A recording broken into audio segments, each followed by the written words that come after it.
Arena, it makes it very difficult to look at solo queue stats because every stat is Arena. When you see those stats at the bottom of the screen, Legend first, Legend third, the fact that we're in playoffs lower round 3. It's insane, and isn't it? T1 was considered vastly superior to Hanwha before playoffs began, despite being just below them, just a few games below them, not getting them that second place is insane.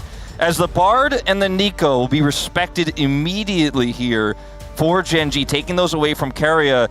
Have questions about where Jarvan will land. I think Jarvan could start to replace Pantheon in some of these early bans. Yeah, I actually think that whoever gets... It feels like Jarvan really does sort of meld a series around you, right? Like, we've seen... like, and it's going to be banned here by Gen.G, really targeting, right? Like, these are the 2 picks that Keria has the most impact on, and the Jarvan was the way that Ona started that snowball rolling in their series against DK. I think that the Demacian Prince is going to be someone that we'll be looking out for throughout this series 100%. To see who manages to pick that one up, and I think that it will be first pick priority. Let's see what this last ban is going to be, though, because Yunara is up, guys. Yunara is available. Pantheon is banned instead here with no Wukong.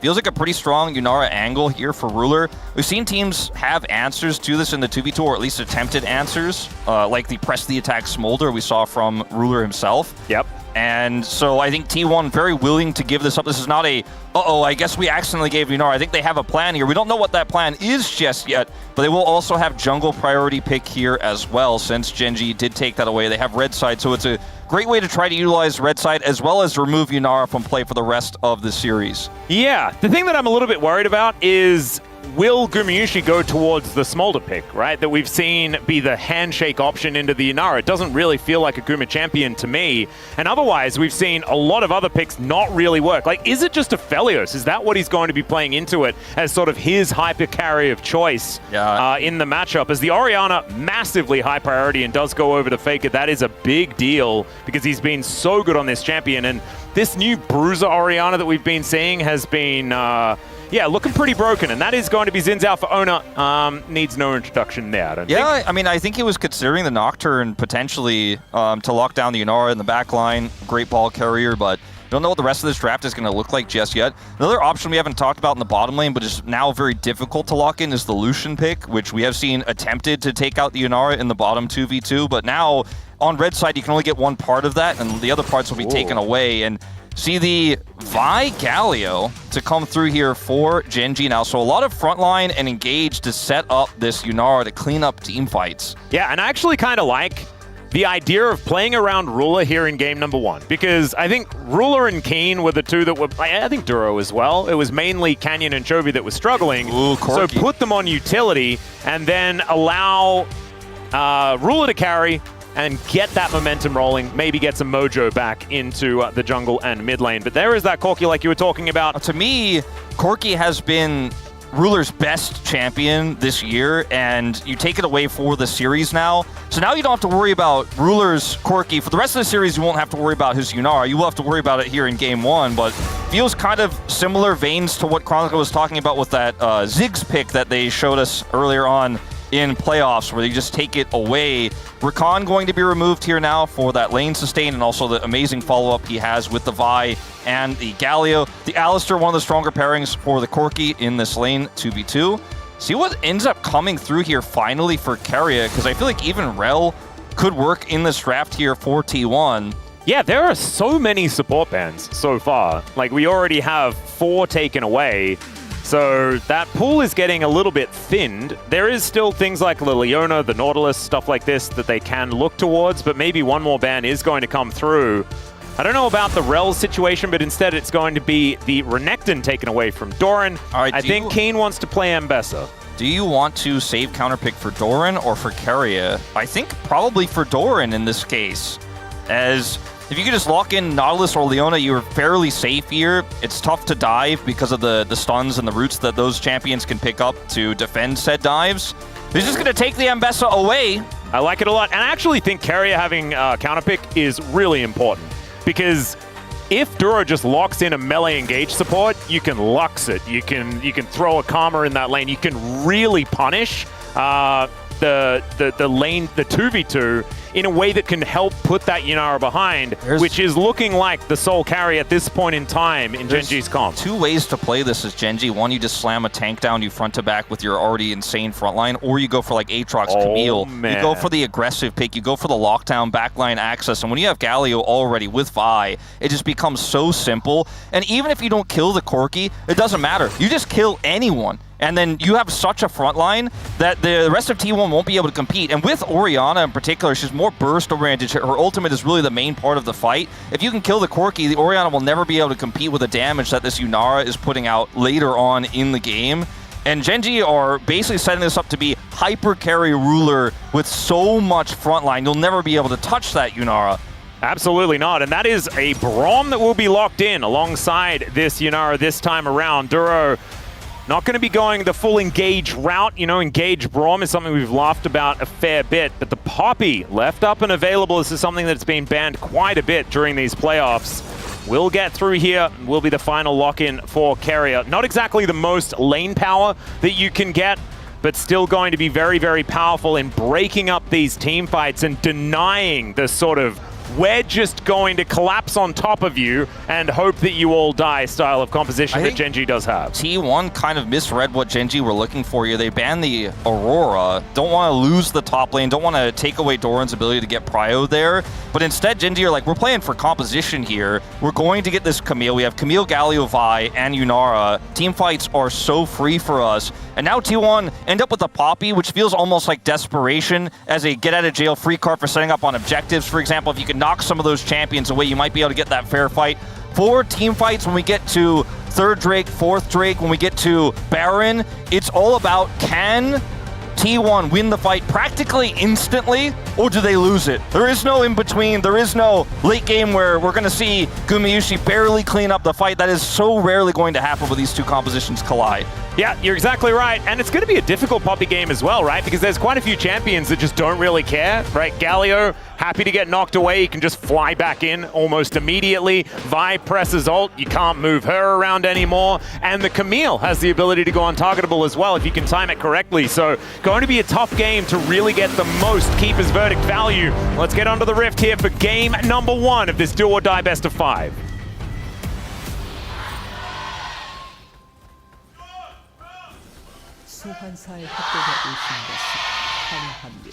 All right, here we are, ladies and gentlemen, onto the Rift for game number 1. Gen.G versus T1, the El Clasico here for our final day in LoL Park.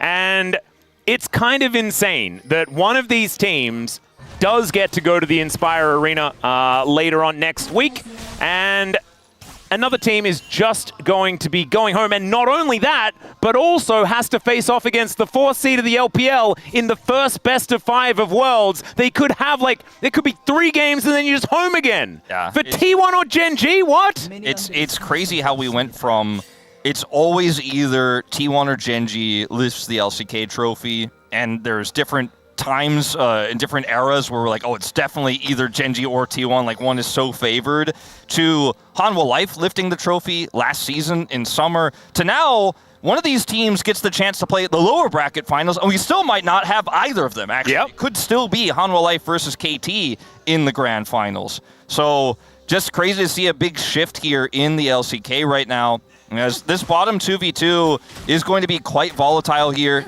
Duro going to be playing this Braum into the Poppy, which also kind of hurts Lucian picks, by the way, for the future of this series. Oh, that's actually a really good point. Kind of does make that a little bit more difficult. We have seen some experimentation, like the Janna Lucian that we saw the other day. Wasn't exactly our favorite. Well, I mean, it was mine because it was Beryl that played Janna, but he did some cool stuff. He did some cool stuff, even if it didn't necessarily work out. But I think you're right. I think the Braum coming out now might really change up how this series is going to look. As Doran and Kane trading blows back and forth here. You can see Doran pretty happy with his release date, and Keen just doing his very best to weather the storm. It will get to a point where Keen can just sort of nuke people by, you know, pressing Q and stuff like that, as Chovy finding some Winds of War against Faker here. Faker having a great start to this lane, avoiding those Winds of War at level 1, just constantly applying that pressure, ramping up those auto attacks, pushing Chovy out of the lane, harassing him with his Q. Canyon is 8-1 on this Vi, but more impressively, I think, is Chovy's 12-0 Galio. Yeah, that is a scoreline that he has right there. Not too bad at all. Things looking pretty good over here on T1 side as well, outside of the pretty surprising lower win rate here for Gumyushi's Corki.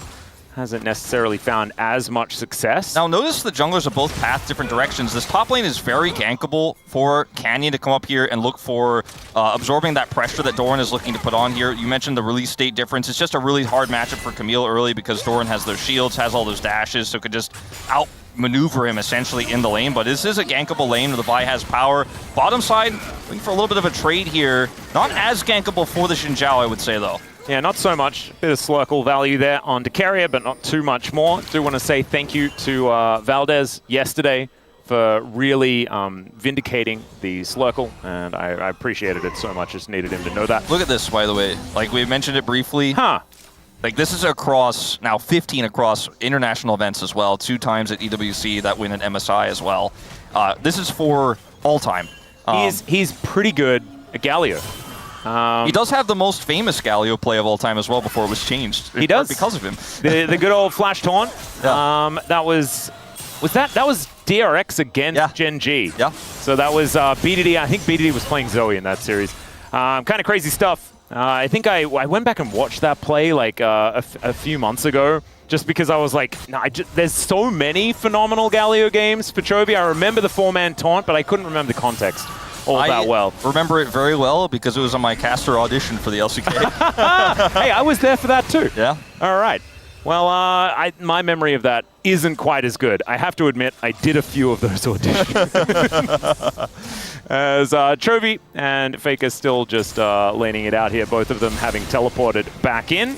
And CS numbers looking fine as Chovy is going to be able to justicely punch his Faker way through the wave. Constantly applied pressure in this lane, and yet still Chovy is only a minuscule number of CS down. He is good at red dots. He really is. So we do see the lane swaps coming in here at the same time. Top laners teleporting down to the bottom lane, so it's really just a zero-sum lane swap. End up being the same matchups both sides, which means that this Dragon, since there is no big lead in this bottom lane, may go unattended for a little while here in this game. And there is still the chance of a Cloud Soul, which is absolutely fantastic. I just really think that the Earth, Wind, and Fire vibes, it's the chasing the clouds away part of it that I think is the most important. And so a Cloud Soul in Game 1. It's the 21st night of September, right? Yes. Well, still a little bit early for that, so, you know, it's 3 p.m. I'm sure it's the night somewhere. Yeah. You know? I don't quite know where. Like, maybe if it goes 5, you know, we get that Cloud Soul in Game 5? Yeah. As yet, Yunara does cover lanes. Okay, Gumyushi taking a lot of damage. Has to barrier here underneath the turret, but has already taken a lot. Is now Carrier in a bit of trouble. Vault Breaker comes in from Canyon, who's been pretty active, or at least has found a bit of an angle to be useful here towards this top side of the map. So it's Dragon here for a barrier of Guma and some potential plate gold here. He's going to lose some farm as well. He's already a little bit behind in that regard. So this is a pretty big win here for Gen.G, but at least T1 is able to stack that first Dragon on the other side of the map. Grubs are not spawning for 2 minutes here, so they'll have time to reset and look for that as well. As Doran is continuing to put pressure on in this lane, but won't really find himself with a CS advantage. And the Camille, like I said before, is really just about team fights later on.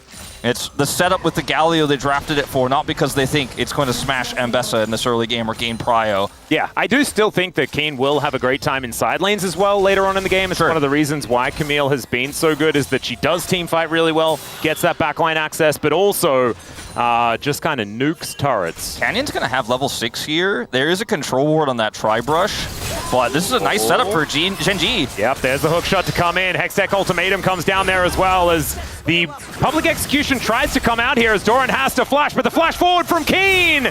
And this Camille looking for a first blood, although doesn't have a lot of mana, but the Winter's Bite is going to land. Doran in a lot of trouble, but still dashing away. Oh my goodness, just the Ambessa things, and Doran is actually gonna be okay. The craziest part of all this to me is you lose so much because Ruler's in trouble now here on the top side. It's gonna force a TP here from Duro. He will get back just in time, but also the fact that Canyon was just chilling the whole time. Like, he was down there, and I guess he just assumed they had enough to kill Doran. So he's like, I'm not going to waste my time coming over there to secure the kill. But because he doesn't show up, Doran does get away, is down his flash now, and is going to lose a plate here. But it was a dangerous moment there for Ruler topside. Hits level 6. Yeah, that is going to be the stun onto Carrier. Ruler's still there, though, and does have a lot of damage. As the flash forward, and Ruler will find it, dashes after the Corki, and there is first blood, but it's for the Yunara. Yeah, the Yunara ends up getting the huge value out of the level 6 spike. You're not going to have that as the Corki hits the slow there onto Guma. Guma down barrier from the previous exchange, has to flash, but Ruler has the follow flash and takes him out. Canyon going to take this prio opportunity to start up grubs, grabs the first one. Any grub you can get for this Camille side lane is going to feel fantastic, and it looks like they might just get all 3. Yep, Canyon will be able to at least grab 2 of them with the help of Ruler, who does pick up a bit of extra money for that one. So far here for Gen.G, things going exactly the way that they want them to. Money is where it's supposed to be. Chovy's health bar not looking fantastic here, but he is just going to Justice Punch his way through the minions, get himself back to base.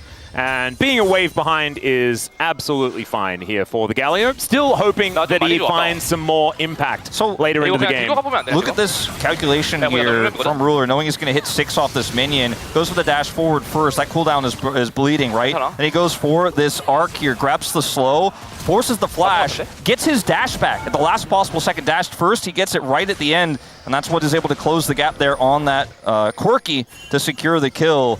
I do love as well that as the Keeper's Verdict comes out and Ruler is just knocked away, Brom is just, okay, we've got a little bit more of an engage here towards the bottom side, as now Ruler may immediately get punished, does have the barrier, some sidesteps come through, public execution, and he puts Ruler down. Duro not able to find the Winter's Bite this time. The immediate answer comes on through, and this time around, Ruler not quite as okay as he was indicating in that replay. That's going to be a big swing of gold back here to T1, putting them in the lead here as Doran picks up his first kill of the game. Now, he does have teleport as well, and will be able to come answer this top wave. If he didn't, this would have been a costly endeavor. It's still going to be Keen getting a little bit of damage done to this turret because he has 3 grubs. Not enough to actually grab the plate on this wave, but that was a great moment there. Very calculated by Doran. Knows he can TP to patch that whole top side as Guma is heading back down to the bottom lane. Yep. Take the Yunara out. You can see on the minimap here as well, they're already prepping that swap back. So Doran wants to find an all-in here with Keria before he goes to the top lane with his teleport. And Ruler plays this well, actually, with his ultimate, but Doran is just so quick to snap him up with his R button right as he dashes away. Yeah, just waiting for the dash, knew exactly what was going to happen. And of course, as soon as that one's down, public execution is too easy. Now, Ruler flashless, of course, after the previous exchange topside. He knows there's no way to dodge it. Very nicely done. Bit of a Venn diagram here displayed between Carrier and Chovy, but not too much more than that. As Gumushi doesn't quite find that rocket. Slurkle connects though here from Ruler, who is still frightening, although he did just miss a cannon. That doesn't feel great. Ona making his way in though. There, the flash out of the shockwave. Very nicely done there from Chovy, but still a big cooldown invested. T1 successful gank in the mid lane. That was very impressively played by Chovy. Still has to flash, but does not lose his life. And down here on the bottom side, we continue to zoom in on it because there's always, with Yunara, there's always an all-in angle. Yep. And our observers are very aware of it. Also, Vi on the bottom side, Canyon surfing around here as they clear this vision away. He is still unseen. Doesn't like they're going to be able to punish this flashless Corki. Instead, will turn their eyes towards the dragon first. Yeah, looking like second dragon going to get picked up here by Gen.G unless there's something that T1 can do about it. Chovy looking a little worse for wear, which might make this a little bit more dangerous, but with Ona not in the area, just finishes the Sundered Sky, but Canyon already had that one in his back pocket, so feeling pretty good, and utilizing that Sundered Sky window to grab the Drake. So that is going to be 2 objectives taken here by Gen.G, just 1 more to lock down that portion of the feats of strength, and there it is, guys. It's wow. It's Earth, Wind, and Fire value here. We're chasing the clouds away. It's a Cloud Salt here in game number 1. Sometimes, you know, your faith does get rewarded, and it just feels fantastic. Atlas is from the future. Or he just wills Cloud Souls, or both. I don't know. Yeah, I'm just a fan. Anyway, Keen and Doran doing battle here towards his top side. Duro picks his moment to come in, but it looks like Doran will be absolutely fine. and will just be able to shove this wave in as much as he would like. The fact that he did get that extra kill, though, a big deal, because it's going to take a long time for Keen to get to that point where he can stand toe-to-toe with the Ambessa if Doran continues to have a performance like this on the best champion that he's had this year, I think. Yeah, it feels like the jungler of Gen.G in this game is Duro, because he's constantly going around the map as support, roaming and trying to find value for Ruler or for Keen in this game, whereas Canyon has just been hard farming, hasn't been involved really in all too much this game, and it's really interesting to see how that roaming support can get high value, especially when you have the Camille set up for the Braum. Really powerful there, but Doran reads it well. He's got a bunch of dashes. Duro's not going to flash for that one. And we reset back to a quieter game state here once again, as now do see the AD carries start to head towards this mid lane. Yeah. And the side lanes begin a very, very close start to this series. We've had a lot of blowout games this playoffs, but this looks like it's not going to be one of them. Yeah, not a lot of funny business happening in this one, as Chovy does avoid the dissonance quite nicely there. Now phase rushing after Faker, finds the Colossal Smash and looking pretty good on this Galio thus far. Still has a fair bit of health bar to get through, but does have that first item completion, a whole bunch of extra tankiness here for Chovy.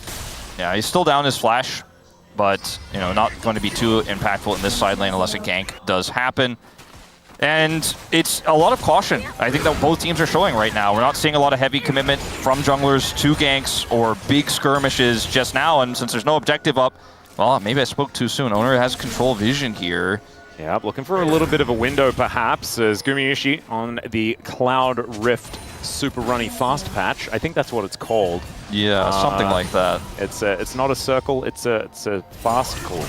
A very big circle. It's a ground cloud. Yeah, there it is.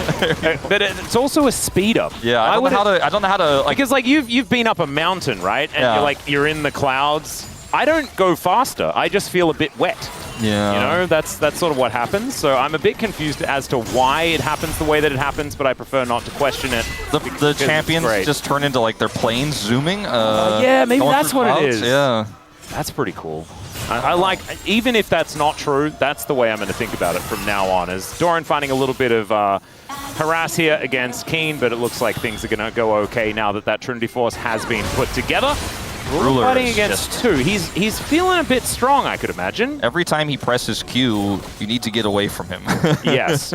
And you can see he has a somewhat hefty gold lead over his opposition here, but it's the top lane where T1 shore up that advantage. They have a technical gold lead themselves, like overall here with the lead that Faker has over Chovy. But I think all these things don't really matter that much. We're sitting at a 1-to-1 Drake game here, no double dragon, very, very even stakes. It's going to be that first team fight, that first skirmish that we're going to see around this Herald right now that is going to blow this game wide open. Yeah, I think this moment is going to be incredibly pivotal, or a team just handshakes and then we just don't know yet. But I think the first team fight, whenever it happens, is going to really tell us a lot here, as Canyon looking to clear out some vision. Numa wanted to back, I think, but there's just no time. He's down items here on components here to Ruler. And remember, for T1, you want to win the fight instantly here. Blow up a single member, then you can clean up. But if Ruler's the last man standing, you've completely lost it. Ooh, bit of Slurkle value here, as Keen finding a good trade against Doran. The health bars of these top laners actually does play a factor, as they both have teleport. We're going to try and make their way up.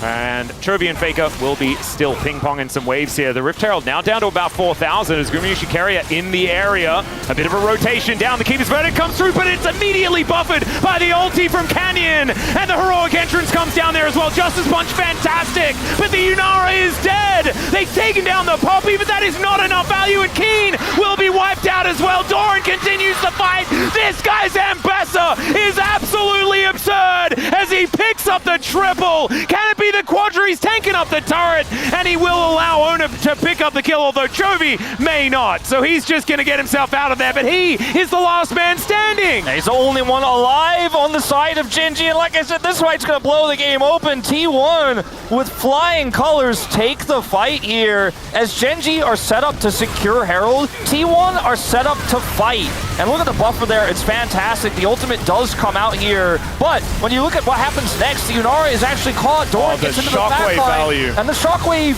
is massive. And once that the Yunara is down, you just don't have damage. Whereas T1 have a Corki, and the real damage dealer of this skirmish is the Ambessa. Doran just runs them down. Chovy with an impressive escape here, does have phase rush and will get the hell out of there, but he is the only one surviving that fight. T1, massive win. Yeah, Doran is now a huge problem for Gen.G. 4-0-1, 1.7k gold lead just for himself. And the first Cloud Drake will go over to T1 here.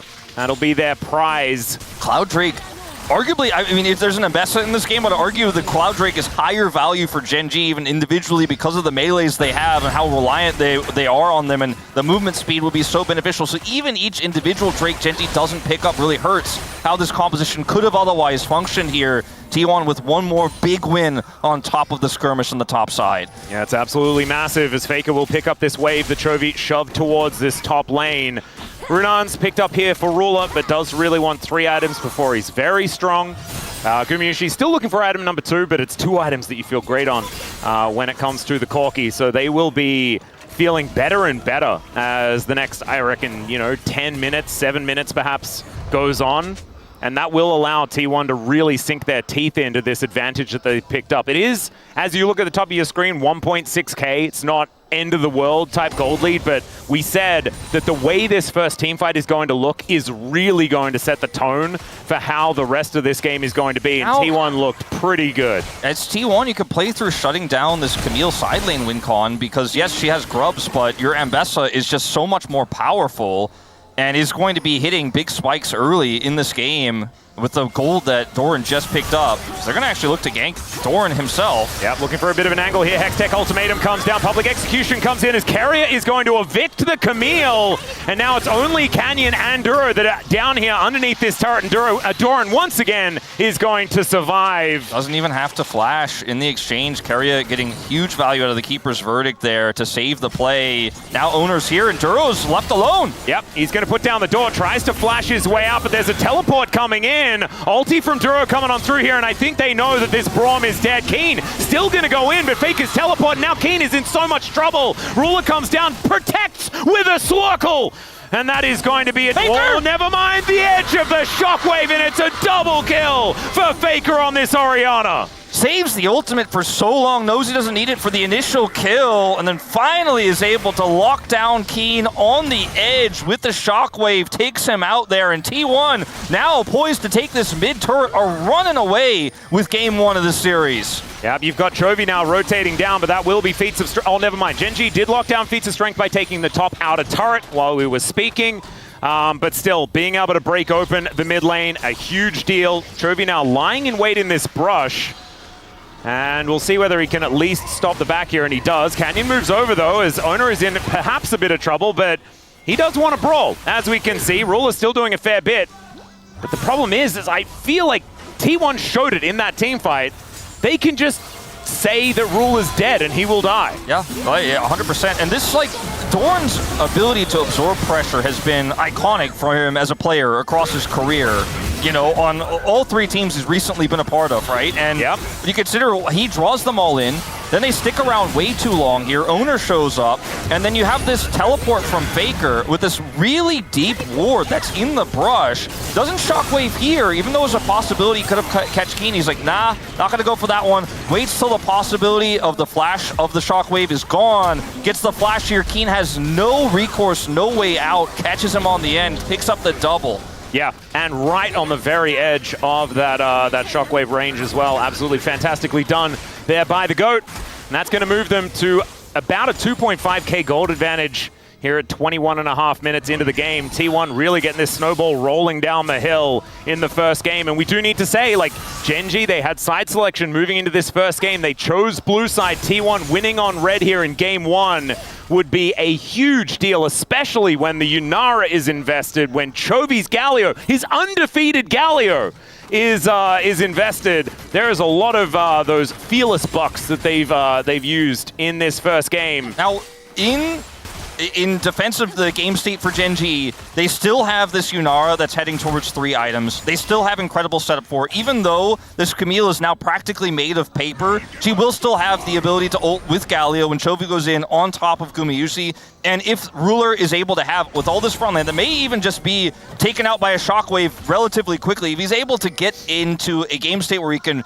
front to back with 3 items, this gold lead 2.4k here for T1 is not enough to say this game is finished, but if they can control the map with the tempo they have right now, continue to stack these dragons, and Gen.G never gets that fair fight, T1 are feeling great about their position, and I think they should. Yep. Ravenous Hydra is now done here for Keen, but I don't think it's going to be enough to deter Doran in a side lane for now. As you can see, he already had his 2 items completed. Some cheeky cloth armors there as well. And Cloud Drake, this would be sole point for T1 if they're able to lock this one down, and it has been started already. Full information over to Gen.G, but what can they do about it is going to be the question. They just have to give it up. They have that control vision in the pit, and they're just very aware that this is not going to be a possibility for them, and they're just going to instead try to look for a collapse on the Doran, but look at how much defensive vision he has here. He's just going to completely let this wave push in. He's going to back away, and it will be just a scuttle crab in exchange here for Gen.G. Give it to Ruler. He picks up 100 gold off of that, and starting Otacon is a risky endeavor, but they're going to try it. They're going to try to pull T1 in. They are going to get Faker's teleport for this. Yep, that's what they're looking for here, I guess, is the teleport is going to come on through. Keen finds the hookshot angle. There's a Hextech ultimatum. He delivers the gargoyle on top. Gumayusi taken down immediately. Now Kerry is going to turn up. As Owner with that Crescent Guard is looking for Keen and will be able to find him. It's a 1-for-1 80 carry for top lane, but T1 still looking for more in the 4v4. Carrier dives forward, but Duro is able to get himself out of there with all of his summoner spells.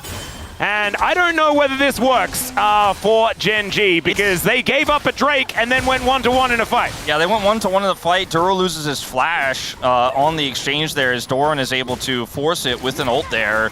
But at the end of the day, the start was great. Like, this concept of pulling Faker's TP in and then collapsing onto Guma is exactly how this composition can work, because the Orianna isn't that strong alone, but the teleport angle from Faker is actually so threatening. It's hard for Gen.G to then force a chase. Chovy looks for the taunt, doesn't find it here. Keen is taken out in the outset, and then Duro here forced to flash. So at the end of the day, good start on the play there, but the teleport angle from Faker, I think, really threw Gen.G off, and they just had to retreat. Now T1 in Otacon control. Yeah, Canyon is just on the Krugs, and Keen's in the bottom lane. So this Otacon is it just belongs to T1, and Gen.G are not going to contest. So dropping the ball a little bit when it comes to being able to hold on to these objectives here. And T1 can also then augment that with this outer turret. Gen.G just bleeding all over the place. Haven't been able to find a team fight that works for them. I felt like their coordination a bit off in that last fight as well. Noticed the second time around that Canyon threw his ult onto a corpse. Because, of course, Gumayusi was very dead prior to that one working. So he was sort of on his way in there, and then it sort of fizzled out. So he didn't have the access to that for the next target in the fight. T1, I believe, had like 3 or 4 petals before that Otacon. They're at 14 to okay, it's 4. I got the confirmation. Thanks, G-Son. Gen.G's 12 here, so it's not like the most high value of all time Otacon takes here for T1, but it's just one more thing in their list of objectives they have. The grubs that Keen picked up have been very irrelevant in this game thus far. Z got a little bit of side lane pressure here, but isn't able to touch the turret. Still a playable game here for Gen.G. The gold lead hasn't really changed, but the map control is still 100% T1's. Yep. This could be an angle. Possibility, as Ruler is still very, very strong. Going for Lord Dom's third here, because feeling a bit of a pinch, especially with the fact that there are some armor items being built up here by Doran. A little bit, a smattering, but it's just sort of base armor that is going to make that item feel pretty valuable. Yeah, cut through that Zhonya's value there. Yeah, there you go. That's armor. That counts. It does count. I think that for Gen.G, your best bet is to all in on this next fight. And hopefully, if you're a Gen.G fan, you're hoping that Ruler gets that LDR before this dragon does spawn. It's going to be pretty close, whether he picks it up or not. He is backing right now. We'll see if he does end up securing that. Because this is the fight you can turn the game around on. You do have flashes back up on everybody but Duro. You have Canyon, Chovy, Keen to lock down Guma before the fight starts. If you can set up vision, even dropping a wave to set that vision up feels fantastic. Mortal Reminder picked up here for Ruler on that third item actually instead of the LDR, which makes sense in this draft. He's got that now. 3-item spike is hit. This is where it's do or die for Gen.G. This is your last real big team fight here. You win this fight, you can maybe even turn it into a Baron. Oh no, Duro! Yeah, Duro's going to get caught out, not stunned up by the heroic charge. That is a big deal. Ruler was there with Slurkle support, which does allow him to get himself to safety. Keen trying to pick up this wave in the side. And you can see Canyon makes his way back. We'll see what he can actually purchase here, as there are 40 seconds until this Cloud Drake. Chovy level 15, wanting to hit that extra level if he can. Don't know whether he's going to be able to. Oh, he's so incredible. Yeah, He will hit level 16. There it is. Okay, this is it, but unfortunately for Gen.G, because Duro was caught there, they had to play defensive around and they don't get any vision on Dragon. They're actually setting their eyes here on this Baron instead first, try to draw T1 in. Death Dance completed here for Doran as well. He is so a full item ahead of Keen. And, you know, you look at Chovy's items here, he's gone for the utility of that arm guard. It's all Ruler. It's Ruler or bust in this team fight. That is all that matters, is does Ruler get it done? Can you set him up? And T1... Soul for Baron. Yeah, T1 need to pivot over to this Baron. Well, I mean, Soul is going to be pretty important as well, but Gen.G, they are doing a fair bit of damage to this one, looking to clear out vision as well as Chovy slinks back into the fog of war. T1 is still very dangerous, though, as Keen looking to rotate up. And they have vision that this Dragon is not being taken. This is going to need to be a turn from Gen.G. As Keen, he's just going to walk over here and look to start this one up as T1 just searching for where Gen.G went. This little runaround, this do-si-do that Gen.G did, will be able to deny the soul. That was very a really cute. High-value blue trinket here that actually identified that Doran got off the Dragon. They then scried where he was and came over here while pulling T1 to the Baron. And Gen.G just quite literally ran a circle around T1, playing around vision really well. They don't have to force an awkward fight. They're all able to escape, even Canyon, who was on the wrong side of that pit. And they get the Dragon. They deny it from T1. And they get some more time here before we get that big 5v5. Maybe some tempo vibes being pulled back in the Gen.G direction. Them in general still belong to T1, absolutely, but a little bit maybe making it feel a little bit closer. And the gold advantage is not really there for T1 anymore. Gen.G have been able to pull that one back relatively well. As you can see, 2,000 gold at 30 minutes into the game. And the turn off of Baron is kind of awkward for T1. It's going to be so reliant. Oh yeah, public execution comes down. The flash forward from Keen, and Doran gets over the wall, but Keen follows him with the ulti. Canyon comes down, but I think this would have been a solo kill for the Camille, and I'm pretty sure she's online, but the jungler was in the bottom lane. And that means they just have to hard send it in the bottom lane and try to get as many turrets as they can. They're going for mid first, and they're going to try to get that bottom outer as well. Yeah, the Baron comes up. The catch from the ulti out of Duro is fantastic, but the rest of the cavalry are turning up, and the outer turret is still getting worked on. Faker's still alive. Down goes Canyon as Chovy's heroic entrance doesn't look exactly like that, but Keen is still a monster. The Crescent Guard comes in from Owner, but he still goes down. Double taunt from Chovy, and the Winds of War will be able to take another one down from the grave. Faker is going to be able to shut him out, but Gen.G get rid of so many Barons. It's only Guma's Baron that remains. They make the call to not push for that bottom inner turret, instead collapse on the teleporting Orianna. It all starts off here with Keen down an item, hitting, look at that damage on that first Q. My Doran God. then gets ulted over the wall by the Hextech ultimatum, and is just unable to compete here with this Camille. You see that Keen, or rather Canyon, shows up. 1,000 gold for Keen as well. Faker is caught here, but his timing on his Zhonya's is phenomenal. Unfortunately, though, there's just so much setup here for Gen.G with all these melees, and Ruler isn't even here yet. Watch what happens when he shows up as Keen goes into the backline here. Ruler's ultimate getting so much work down, or buys some time with his ultimate, and then Chovy, the double taunt, almost escapes with his life there, and Guma's the last Baron standing. So again, Gen.G is kind of running circles around T1 on the map, utilizing this Camille pick, even behind. Now only, it's actually ahead, in fact, of Doran gold-wise here, and look at the dent in the gold difference over time graph here that just hit. And the ridiculous thing is the amount of shutdown gold that Gen.G just got from all of those kills, because it was only Guma that survived, and he was the one that was behind. He was the only one that was already behind in this game. And like, the GA is completed, and now it's item parity for the top laner. Yeah. And it's just kind of absurdity. I wasn't expecting to be talking about this, or the fact that it's 7-11 in kills. It's a very convenient kill score at the top side of the map. As, yeah, Gen.G looking to defend on this bottom side. Chovy will be able to push this wave in towards the inner and mid lane. But it looks like T1 want to find themselves a fight as Keen is off on the side, that GA in hand. The double siege minions are looking difficult for Gen.G to do anything about. As Canyon charging that Vault Breaker, the engaged Braum comes in from Duro as they're looking to split these fights, but Canyon is so difficult to deal with. Doran getting into that backline though, as now Ruler's doing his best to kite him out, and the public execution is ignorable, and now Chovy finds 3. Justice for Owner as it's a double for Canyon, and the Gen.G freight train is burning down the bottom lane as Ruler picks up his 3,000th assist, and I have a feeling the Camille's scaled in this game. I think so. Down goes Guma. It's the full clean ace of T1. And when we go back and look at how that play started, I think a lot of it is Doran late on the TP. He thinks that T1 is still safe without him, and they're sure the engaged Braum won't do T1. We're safe. They're safe to continue to siege and push. They have the double cannons.